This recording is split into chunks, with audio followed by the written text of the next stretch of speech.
ladies and gentlemen, and welcome to the First Kingdom manga arc review. We are beginning. The journey has begun. I'm one of your hosts, Mr. Lyn Burton, joined by our co-host and Kingdom expert, Mr. Phareaux. P, how you doing, brother? What it doing, man? Excited, bro. We finally on the journey. We had some hurricane stuff. I had some school stuff, but we here.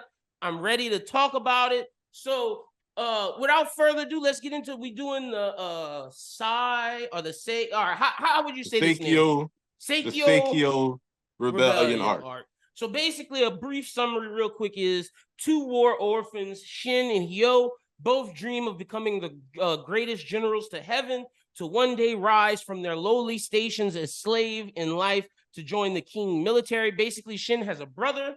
That brother dies. Shin so happens to run into the person who is attempting to be the new king of the king of the world of China, the king of the world.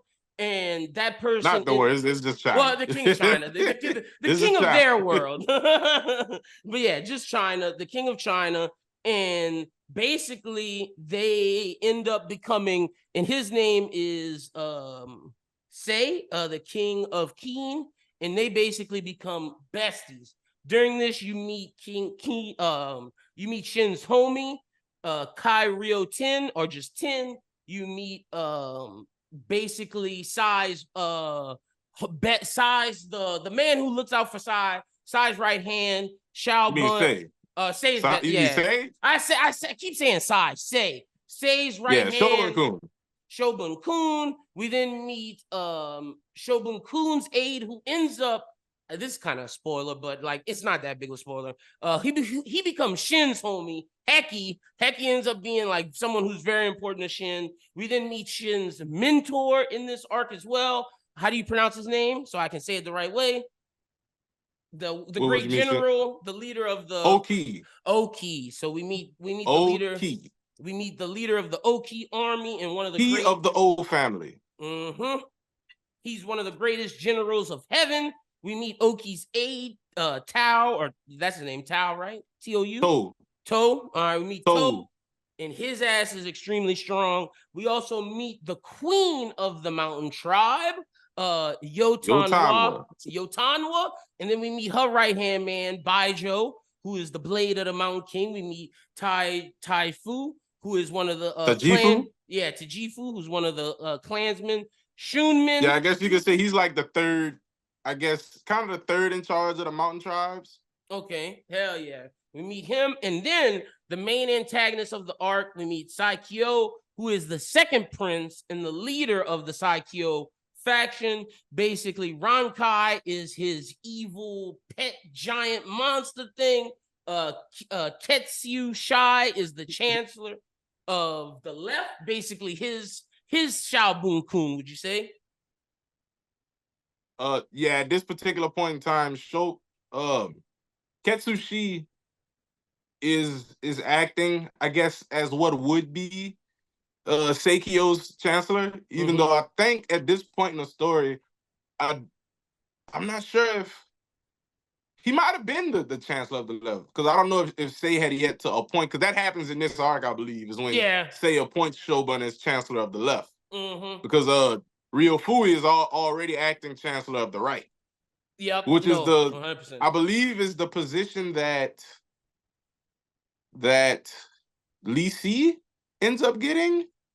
Okay. But that's some other, because it gets hard to really. I don't even think that position is good. That whole structure of nobility, Sei kind of restructures it a little bit. Yep. So real quick, I'll give the brief summary that the Kingdom Wiki gives for this arc. Shin and Hyo are two young orphan boys saved from the toils of war, but raised. You definitely just did that. Oh yeah. Well, they got something under it. I was gonna do the other part.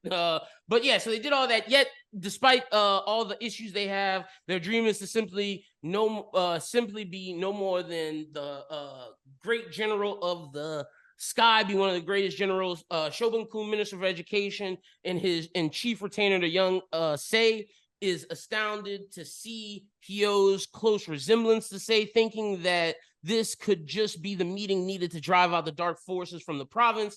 Later that day, he's seen the boys coming home, conversing with the benefactor and owner, the mayor. Xiaobun Kun then offers to buy Hyo's freedom and take him to the capital. Upon hearing that Shin will not be freed as well, Hyo is at first reluctant, requesting to be given some time to think about it. But after conversing with Shin that night, he reaffirms his will, stating that he's going to go ahead. Spurned by Green, the absolute belief that the royalty is born to lead foolish peasantry, Sai's younger half-brother, Sei Kyou, launches a coup under the pretense that his pure blood is more worthy of the throne. He joins forces with Ketsu Shi, but while they managed to assassinate many of the brothers' retainers, Sai himself had escaped, using his new body double Hyo and his personal troops as a decoy. Xiaobun Kun sneaked the young king out of the castle, intending to regroup at the King's Hidden Mountain Resort, but the plan went horribly askew when Loki arrived, his army routing Xiaobun Kun's escape. Let's stop right there. Bro, when we how do you pronounce his name one more time? Loki? It's just Oki, bro. Oki. It's just how it's just all right. sounded out, man. I'm just making sure, bro. Oki, when he first arrived to stop Xiaobun Kun, bro, that was crazy. It really showed his presence, and like the kids say today, you knew when you saw that dude, he had the word of the year, aura. That nigga has incredible aura. Yeah, and then when you look at that the early Kingdom art style, how the it does change over the time of the story. If you'll notice gradually, like that the way the art is early in the first arc of Kingdom is very gritty. Yeah, it's very dark. I feel like it gives the story a much more bleak vibe, and one of the most bleakest moments is when Oki is introduced. Yeah, because he's introduced as just a character that's just one of the probably most terrifying that they can't do shit to. Because really there was no win with him. He was of a level of martial might that Shogun just probably is not equipped to deal with. When I saw that, I was strategically or martial wise. Yeah, I was about to say Shogun just seemed like a gnat compared to like Shogun is a gnat and Oki is basically a fucking human with a fly swatter, like ready to get rid of that gnat. Dude's on horseback, has his incredible glaive. Like, you're not about to do nothing, Xiaobun Kun. You're not about to do shit. I am Oki, nigga. I am one of the greatest generals of all time. Yeah, and we definitely get to see we get to start seeing some of the layers of Oki as the story progresses. 100%. So I'll continue, and that's how we'll do this. I'll read the summary, and as we'll discuss important things during the summary that we see. So okay, so Oki arrived, his army routing Xiaobun Kun's escape, engaging Oki on horseback. Xiaobun Kun is later knocked off the cliff into a river below with his troops' morale dashed, all hope seemed lost when Hyo leaped from the carriage, stealing an enemy's horse and creating an opening through which Xiaobun Kun's men can escape. For his efforts in assisting Sei Kyou's coup, despite having no affiliation or interest in any political factions, Oki requested only one reward, that the lands and properties of Xiaobun Kun be his, claiming to have slain the young king's advisor and offering a disfigured head as proof. But it was not Xiaobun Kun. Escaping Oki's grasp, Hyo was pursued and fatally wounded by an assassin named Zhao Kan. On the edge of death, he made his way back to the mayor's house, which he passed his map and dying words to Shin, asking that Shin go to the place marked on the map and accomplish their dream, stating that our physical strength and the strength of our heart are the same. The two of us are one. This moment is huge, P. We get to see some great, basically, a style of killing in this with the assassin, Joe Khan. And this is what I would say is the Shanks getting bit by the Sea King moment, where Luffy establishes his dream, where like Shanks gives up his arm, Luffy's like, I gotta be a pirate because you sacrificed yourself for me. And with Shin, it's like, damn, my brother's dying, he gave me this is his last will, I gotta carry it through. Yeah, I think this is definitely the part that we kind of get a lot of what Shin's motivations are going to be going forward in the story. That's why the importance of his brother, like, because it's essentially, and then is the duality in that his brother is an exact twin of the king, which is crazy considering you don't know Shin and Sei's lineage. No, not at all. And like throughout the story, like Shin's lineage, that's always like that becomes a topic that becomes in question at a certain point. Yes, sir. Being that like like just basically like he doesn't have a surname. And Shin having a surname becomes very important. Yep, because I'm assuming he can't be a great general or a warrior without having a surname type shit. He has no family name. Yep. He doesn't come from nobility, which is why it's part of why it takes a lot longer for Shin to reach the levels of. That's why Shin goes into the military. He's already stronger than a lot of the lower level commanders that aren't generals. He's working his ass off. Yeah. He been having to work his ass off to survive. Like, this wasn't him training like, oh, Luffy's training to be a great pirate. No. Shin had to fight every day to live, nigga. This was like, this ain't some, oh, I'm training to be Hokage, where even though I have no parents, I still got ramen in my house I can eat. No, Shin, if he don't do this, he don't eat type shit. Yeah, and, as opposed to someone like Heki, who's introduced to kind of be a contrast to that. And Heki comes from nobility. He's not a bad person. He's not, he's not an uppity noble, but he does come from nobility. He didn't have the same path to where he is as Shin. He didn't necessarily have to go through. He's just a disciplined, well-trained military officer. And that's why when Heki sees Shin's ability, Heki respects him so much, because it's like, he knows how hard this guy worked. And that's why they end up becoming friends at a certain point. Because it's like, I respect you. Shin definitely respects Heki. And there's a friendship and camaraderie there. 100%. Okay, so the next thing. That's introducing some of the concept that goes into making great generals in Kingdom. Because, a good theme of a good general, like the common thread of good generals in Kingdom is having strong soldiers, being able to recognize that this is a future great commander. Yep. When we get people like Mogo and Osen, you'll begin to see like, okay, it's not simply who can fight the best with the sword; it's who can build the greatest military force. 100%.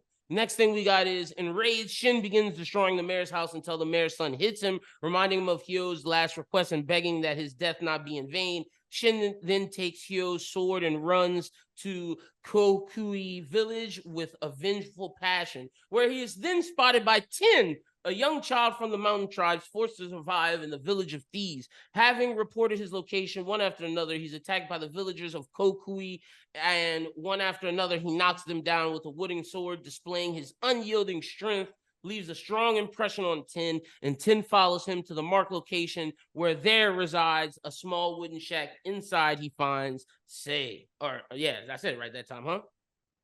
Sei, yeah. So I stopped here because before we get to the introduction of Sei, Ten is such an important character to this story that I felt that we needed to discuss Ten's introduction.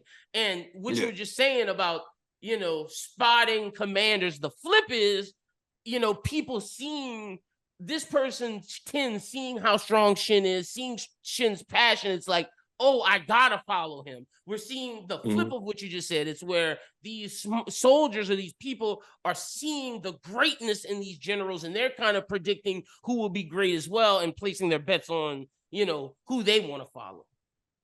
Yeah, it's definitely that point where you get to see Shin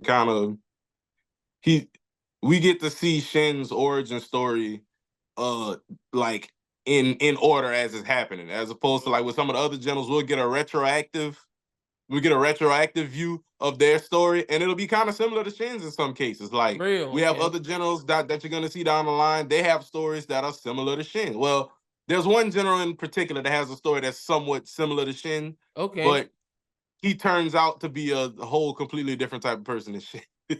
But they both come from I guess what you could say a somewhat similar background, and they built their army in a similar way. As it came together organically. It's not like Shin was just already and they just gave him a bunch of soldiers, and it's like, nah, these are people that he comes across during his journey in the military. 100%. So I'm gonna get through a bunch real quick because there is, we have a decent bit left. So next up we got is intending to take his revenge out on the young king. His hand stays when Jokan enters the fray, drawing upon his fury. Instead, uses Hyo's blade to cut down Joe, deciding to hold off his judgment on Sei until later. With the arrival of Sei Kyou's troop, Ten appears before them, showing them a path under the village through the mountains safely. Before leaving the tunnel, Sei requests Shin's continued assistance, stating that if he wishes to achieve Hyo's dream, the right choice was obvious, and to Ten's surprise, he accepts. From there, they travel to the king's mountain retreat, where after dealing with a second assassin, Muda, they're finally reunited with Xiaobun-kun and his men. And can we pause right there? Yeah, I was about to say this was a big pausing moment for sure. Yeah, Muta is the first, like, I would say, one of the first like major antagonists. Like, well, I can say, well, he's an antagonist, but he's one of the first like major enemies that Shin has to deal with. He's one of the first people that he comes across was like, this is a guy that's trying to kill you. This is his mission, is to come here and kill you. You're dealing with a real killer here. You know, he's known. He has a reputation. You're not dealing with fodder here. There's someone that is definitely a danger that you have to prepare yourself for, and it won't be easy. And I would say seeing him defeat Jokan was big as well. And then seeing Ten think on his think on their toes, because we'll find out Ten's gender a little later. Ten thinks on their toes, where Ten thinks of a great strategy, bring them under the mountain. It's like, okay, we're seeing the early beginnings of the high Shin units, top two, with Shin and Ten. Shin being the muscle, Ten being the brains, and them working directly under Sei and or Sai, and having Sai, you know, be like, Shin, are you gonna follow me? And seeing Shin accept, it's like, okay, now you're really on the course to you know, following your dreams. Is that moment where Sai and Shin, you know, come to terms, and it's like, I will follow you type shit.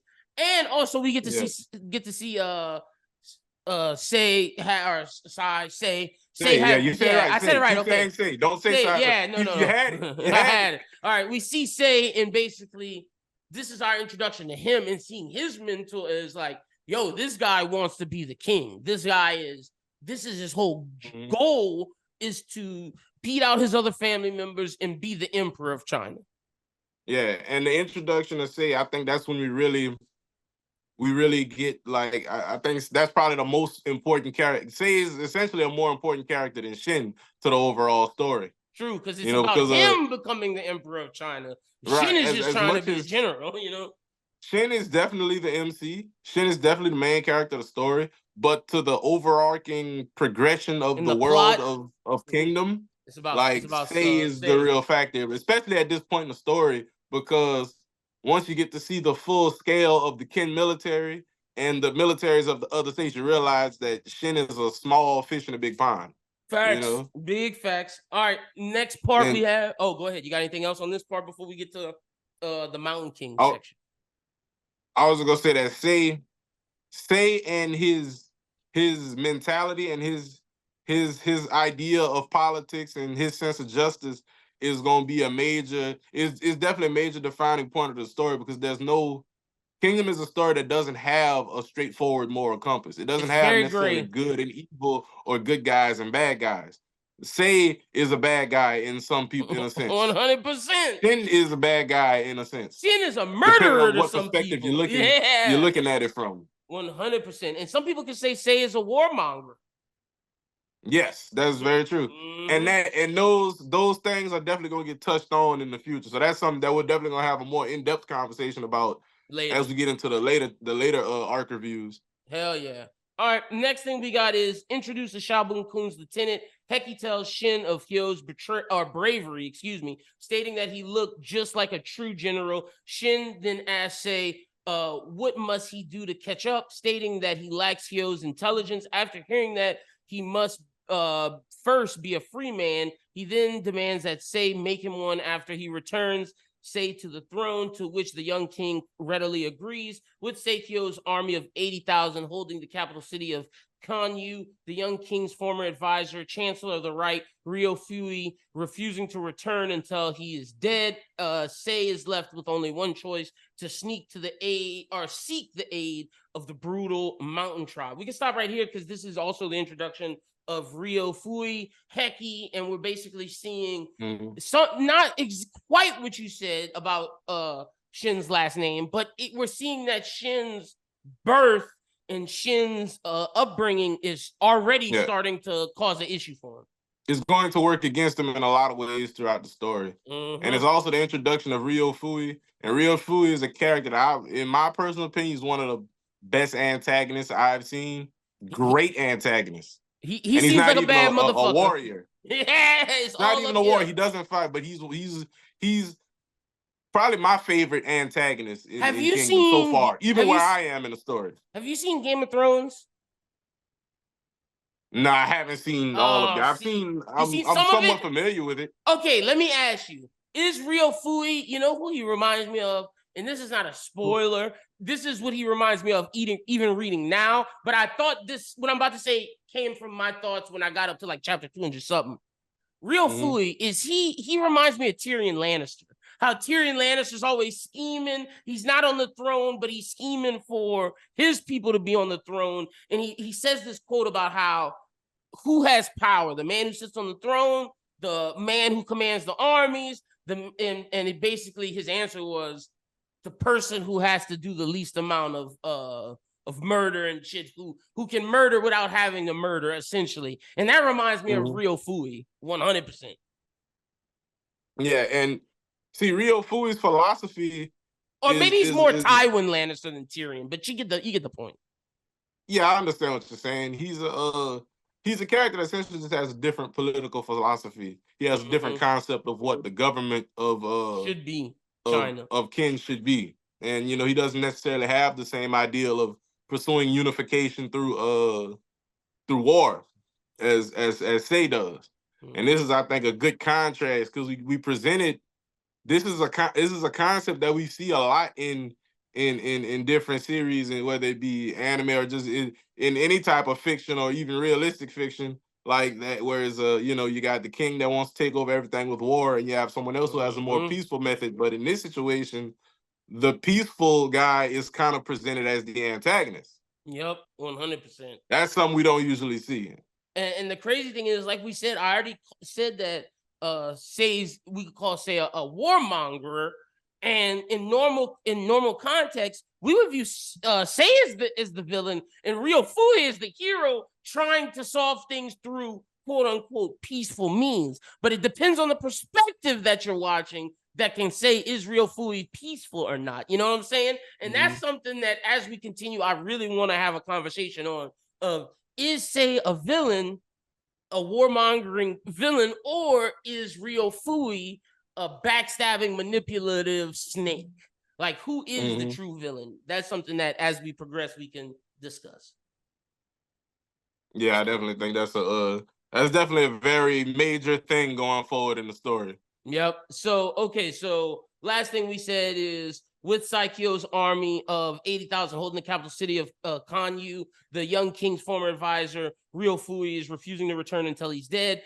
Sei is left with only one choice: to seek the aid of the brutal mountain tribe. Venturing into the mountains is not long before they contact members of that tribe, an elite group of warriors that quickly surround him. Their leader, Baijo, steps forward, demanding that Sei and Sei alone come with him to meet their king, noting that if they refuse, they will die. Before they have a chance to respond, however, the mountains tribe's largest member, a man named Taijifu, advances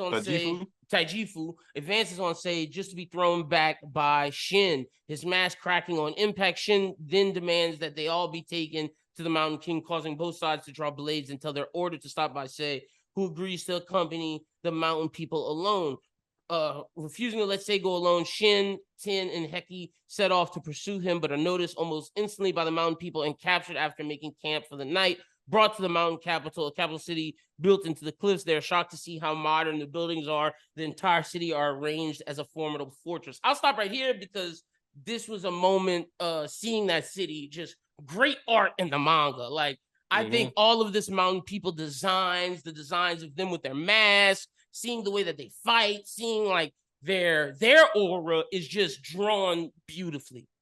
Yeah, and this is horror giving us some of that amazing kingdom world building right here. Like we're showing you that there are things going on beyond the scope of what you've just seen with Shin or in the Kingdom of Kin so far, you know. Yep. And we're definitely gonna get some lore. You get lore with this because this is around when we get the story of Sei's father, you know.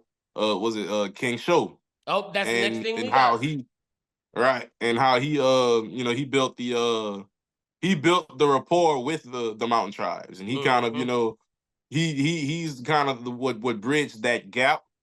But and after he left, didn't they let the relationships kind of deteriorate, which is what Sei is trying to rebuild in a sense. Right. So this is his first major act of diplomacy as a king. Okay, hell yeah. So next thing we got, brought before the Mountain King Yotanwei, Sei is questioned not as to why he is there, but as to whether he is guilty of generations worth of hate crimes that his people committed against the mountain tribe, suggesting that he go through the same pain. Yotanwei summons her captured retainers, intending to lop off their heads before him, but together, Sei and Shin managed to convince her to join them and complete the dream of peace that their ancestors shared, but were unable to fulfill. So that's what you were discussing about how they had peace at a time, but after he died, a lot of the people in charge really just shitted on the mountain people, and the mountain people basically went back to their land, blocked themselves off, and only cared about themselves. And basically, Shin and Sei more importantly, had to convince the Mountain King or the Mountain Queen that, you know, she shouldn't let that stop them from having peace and prosperity for future generations to come. If Sei is king, they won't have to live like this anymore. If they don't want to, it's up to them, essentially. Right, definitely. It's definitely but yeah, I think this is our first time really getting to see Sei work. And getting to show what he's gonna be doing going forward. This is our first, I guess, major political move. They had to show us like that we're gonna see two different sides. Like this was the first we've seen Shin fight, but it's like, okay, why should Sei be king? And it's like we need to have faith that Sei can do his job just as well as Shin can. We've seen Shin do his job, but to your point, this is Sei showing I am worthy of being the emperor of China, of King. Yeah, we get to see Sei's ability to get people to believe in him, you know, and that people to unite people under him, you know, because he has that Luffy trait. It's hard to imagine the effectiveness of king who doesn't have the backing of his kingdom at the moment. But this is just showing that, you know, he's destined for this. He studied for this. He shows it in this particular moment here, where he's essentially gaining. He's essentially mustering a military force that is comparable to what's waiting for him in the kingdom, his house. You know? 100%. All right, this is the final part, the retaking the throne part of the arc. Still unsatisfied after torturing and murdering all of Xiaobun Kun's supporters, Sei Kyou orders his wife and children to be brought before him, but is rejected by Oki, who claims them to be his property by right of land ownership, suggesting perhaps that the reason he knowingly presented Sei Kyou a false head was to protect his old friend's family, thus showing that, you know, there's more than meets the eye to Oki. Oki's not necessarily playing these political games that Sei Kyou wants him to do and lose his honor. Oki did this unbeknownst to us, the reader at the time. He did what he did to preserve his honor and to preserve Xiaobun Kun's family so that when they come back, you know, he could have his shit straight. Maybe saying that Oki believes more in Sei than Sei Kyou. Is this kind of tipping his hand a little bit? I think Oki dealt with Shogun in a way that I don't think Oki necessarily believed in Sei yet. I think Oki didn't really care for either side. Like, you know, Oki kind of had his own visions. Oki cares about being a general and fighting in great wars. That is his passion in life. And whichever king would have allowed him to do that to the fullest is who he would have sided with. He was just saving his homie. That's a good point. There's another example of that is there's no clear good and bad or moral compass. Yeah. Everyone has their own agendas and their own motivations in this. Gotcha. So I feel like that adds a lot of depth to him as a character. 100%. You know, because it's not straightforward. It's not, especially at the beginning. when you every moment with Oki at this point in the story is still very uncomfortable. And see, You that's don't trust why him. that's You why I don't know said how this is he's coming. important, because to your point, it's like right now, all we know of him as is a villain. I mean, if you just look at it from, I've never read anything past, I've only read what we've seen so far. It's like, before this decision, it's like, this guy's a monster. But when you see if you this don't know anything, you know decision, this is a bad dude. when you see him make this decision right here, it starts to go from black to gray. Like you're saying, it's morally gray. Mm-hmm. So, and you can see that Oki handles every situation in the manner of a general, strategically. Got you. Every move he makes, he's thinking ahead. And it's something we're gonna get to see more of. Like that same, that's his family. His family, his whole family is like of that. They have those strategic mind, whether it's him, his brother Osin, who's we'll later see down the line is an amazing military mind, arguably the greatest mind in the story. We get to see his nephew Ohan, another great strategic mind. Okay, hell yeah.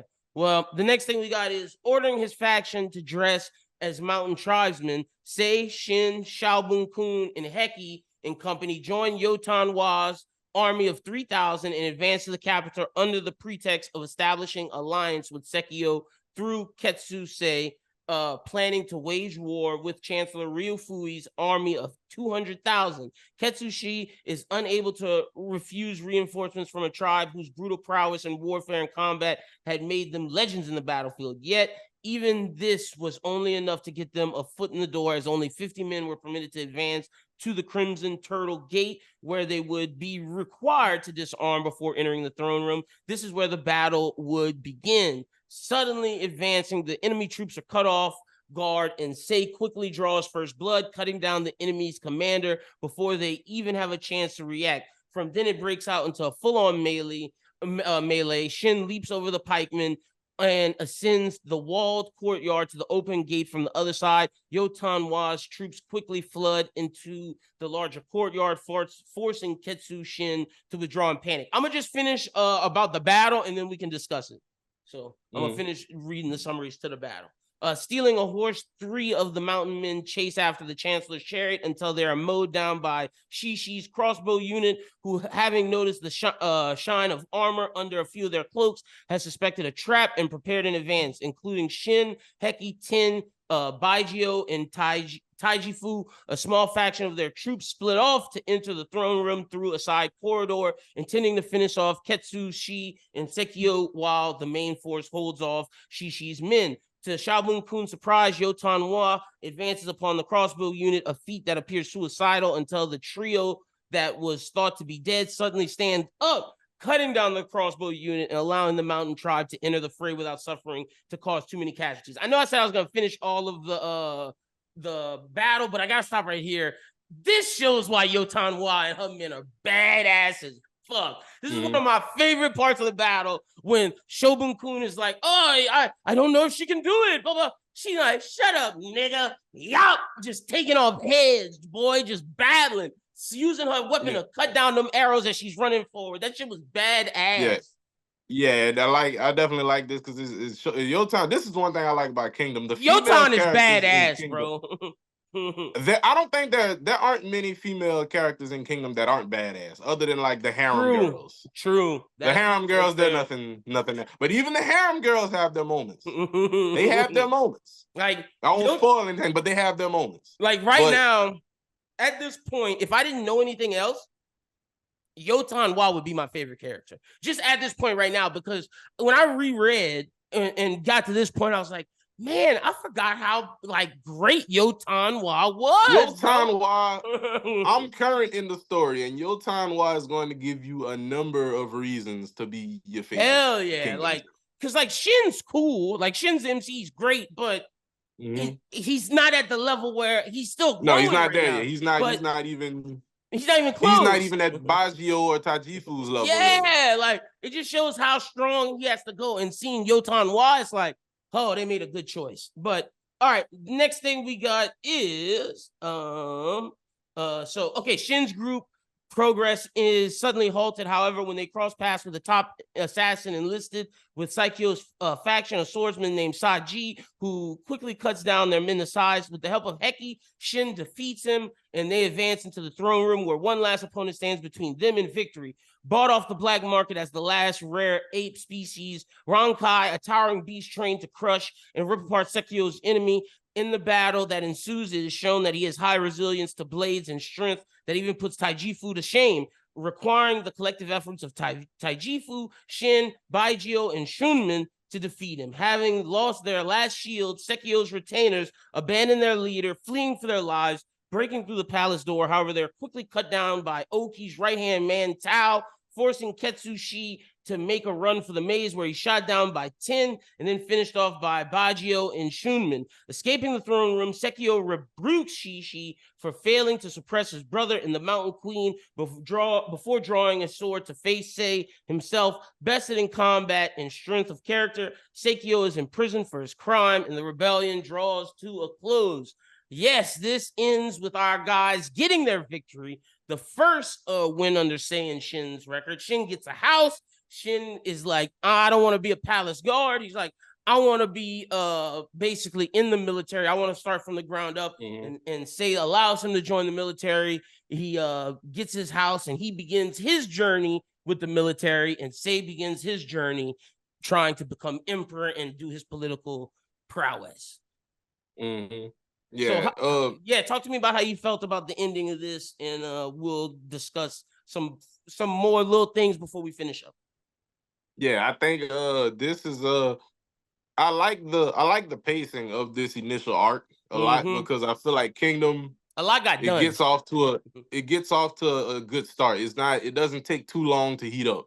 You know, once you get some action early on, you start getting a little bit of lore that gets way, way deeper as you go. We got our first war already. All right, a little battle. No. Okay, so this is a battle. This isn't a war yet. We haven't gotten a war yet. In typical shonen, in any other shonen, this would be considered like a small war. But in this story, this would be this is a skirmish. This is a subjugation. This is a subjugation of this is a king coming to subjugate his own kingdom. Facts. But like this is a civil war. In One Piece, this would be dressed. This is the Dressrosa entire battle. This is them getting Rikudolu back on the thing. But in Kingdom, Rikudolu might be king again or whatever, but this is just much more high stakes. Yeah, this is a tiny skirmish, because when we see a real war, it's gonna look like Troy or Alexander or some of them old movies where you see the Spartans on the battlefield and shit's getting muddy. It's gonna be like that. Whereas it's not like these other shonens where it's like, oh, we want the 1v1 fight and we're gonna see everybody 1v1. No. In Kingdom, we're getting real wars where everybody is fighting everybody. Yeah, and I feel like this kind of just establishes what each character is capable of at this point in the story. Where you kind of see that, like so much so that we saw 10 sniping and like 10 using their mind. We get to see that Shin can fight. He can flat out fight. You know, he's great with the sword. He's trained in swordplay since he was able to hold the sword. You know, he's fought Hyo over 1,000 times. You know, they're of a similar caliber, and I mean. Just so he has the ability to fight really well. He's fighting, hand in hand with the mountain tribes. You know, and they took down Rankai, and who's not even human, who's the most unrealistic character in Kingdom. Dude, just like for the people character. for people that do not know about King, Rankai is not a regular thing in King. There aren't other. That doesn't keep happening. Did something like Kingdom this is not that type of. You will not see that much more of that. The main enemies you're gonna see going forward are going to be human people. Okay, good to know. All right, final thing we got that we'll do after each arc review, we're gonna discuss who are some of our favorite characters right now, who are some of our least favorite characters right now. You'll do 2 favorite and 1 least favorite. That's not Shin. So Shin is not someone we can say at least right now. When Shin has a major moment in the battles, then we can discuss him. But as of right now, he's just doing MC shit. For me, Phareaux, I'm gonna save Oki for you. I'm gonna take Yotan Wa and I'm gonna take Heki. Heki showed that he was I know we said a lot of people are morally gray, but Heki is a good person in all of this grayness. Heki has an amazing vibe. He's a great fighter. He's smart, and he's someone that Shin grows to rely on, and I really like his character. And then Yotan Wa is just a bad motherfucker. So those are my two favorites. My least favorite, I'm gonna say, is Sekio. I hate that little prick. Dude sucks. So those are my three. Give me your three. At this point in the story, I'll say, as far as characters we would consider protagonists at this kind, I'll probably have to go with Yotanwa as well. Yeah. So I have to argue against Yotanwa at this point in the story. Well, these are just characters you like. They could be bad guys, they could be good guys, just two characters you fucking with right now. Yeah. Definitely Yotanwa though. Okay. I also am a fan of Oki. I was about to say, I left Oki for you. Oki is he's laying the groundwork for the rest of the Without Oki, it doesn't work. The series just doesn't work without what Oki lays the foundation for. It's literally Oki to me reminds me of Whitebeard, how we see how strong Whitebeard is so we can compare him to the other strongest people. Like without Whitebeard, we don't get Kaido, we don't get Shanks, Rayleigh, all of them. And Oda had to introduce Whitebeard first. And what's the mangaka of this story again? Yasuhisa Hara. I would say Hara is using Oki as their Whitebeard. Like Oki is the foundation. When you can understand Oki, then we can move on to some of these other generals. Yeah, Oki. I mean, Oki is one of those guys. He's one of the only. Well, I think he's the only great general alive left. Yeah, I thought so. He's not the only great general. Because there's also Shoto. But I don't think you've seen Shoto yet. No, I have not. At this point in the story. But yeah, there is Shoto. He's a great general. He's very strong. But Oki is the only a member of the Ken 6 that is still left. The Ken 6 greats. That was those were the guys that fought under King Sho. He's the one who was with the Mountain Tribe and all. He did all that great stuff. Got you. They were his 6 generals, guys. And what makes them so special is that they're 6 generals. 6 great generals, and they have the ability to freely wage war. Meaning they can go and take whatever they can go take over whatever, fight how they want to fight. That shows you how strong they are. To conquer as they wish. Okay, hell yeah. So those dudes are special. All right, give me the one character you wasn't fucking with. I chose Sekio, but I just saw Ketsushi's picture again. It's like that nigga sucked too. Rankai, that nigga sucked.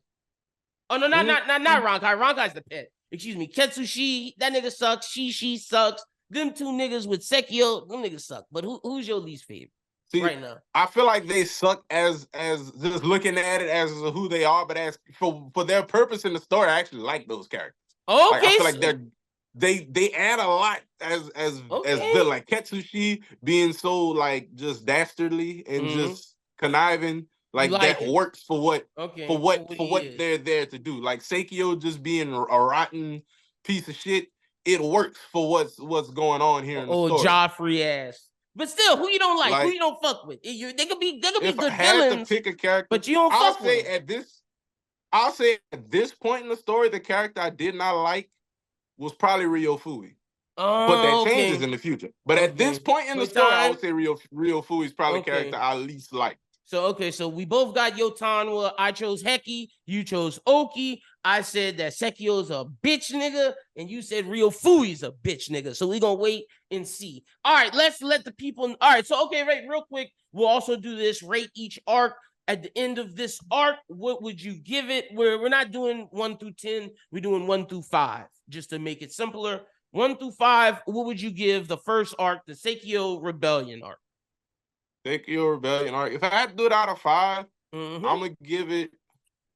And remember, we're gonna keep these rankings. We're gonna remember these rankings for a while, because I'm gonna mark them down, and it's gonna be our Kingdom's official ranking. I'm gonna take your ranking plus mine, and we're gonna average them out, and that'll be the show's ranking. This first arc, I'm gonna give it a strong 3.7 out of 5. Okay, 3.7. Just under a 4. Okay. Is there a reason why give us the reason why? I love this arc. I think this is great. I don't want people to think that this is like a mediocre arc. But like you that saving your 3.7. This is out of 5. Yeah, you saving your 4s and your 5s. This is above average. This is Gotcha. above average.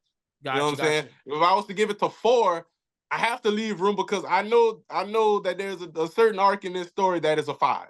Okay. It's definitely going to be a 5 for me. I already know which arc. There's probably maybe 2 5s that I know of in this story that I know for sure going to be 5 out of 5s. Well, but you going right now just to keep everything expectations where they are. Right. You keeping it 3.75. I respect it. Because it gets that much better. Okay.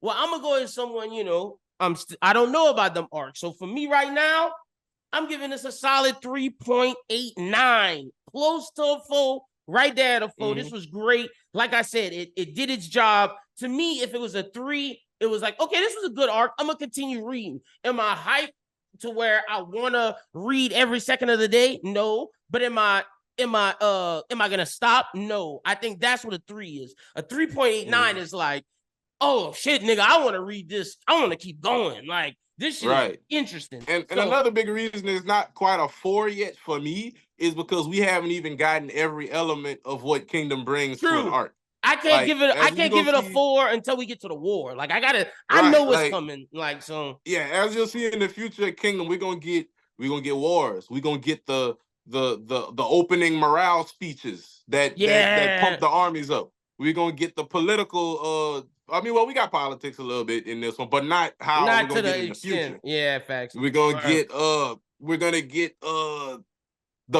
post game of everyone when they go back to the thing and we get to see like how the characters' lives progress in between each wars. Different characters get married. Funny enough, you said the post gets a wife here, a wife there. The post game is basically the newspaper shit for One Piece because they do have a post game every war, which is funny.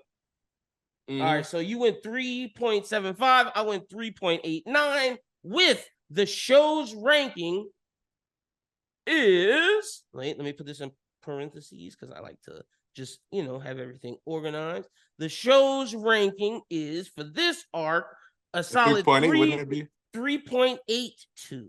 3.82, which I think is fair, totally fair for this arc. That means it's incredible. I mean, if this was if we was doing it out of 10, it'd probably been 8 something. So, but out of 5, yeah, this is out of 10. This is like a 7.5 to 8, maybe. Exactly. Yeah, I would say 7.5. So, but we doing it out of 5. So 3.75 for Phareaux, 3.89 for me. So our total for this arc is 3.82. Now the next arc we're doing, because this was 40-something chapters.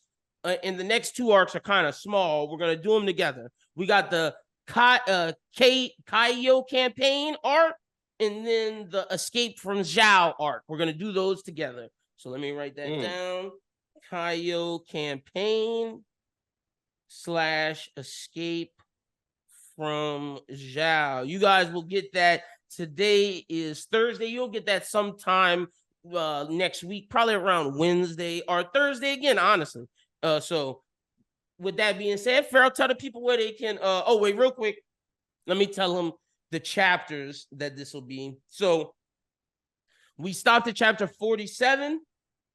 This will continue to chapter 81. So you're gonna be the Kyou campaign is 48 through 73, and the Escape from Zhao is 74 to 81. So we're gonna finish. The arc will stop on chapter 81. All right, Phareaux, tell the people they can follow you at. All right, man. Yes, Phareaux, you can follow me at 337 Phareaux on Twitter. You can also follow me at OUTDATSWAMP. That's Out That Swamp on Instagram. Always remember Phareaux is spelled PHAREAUX.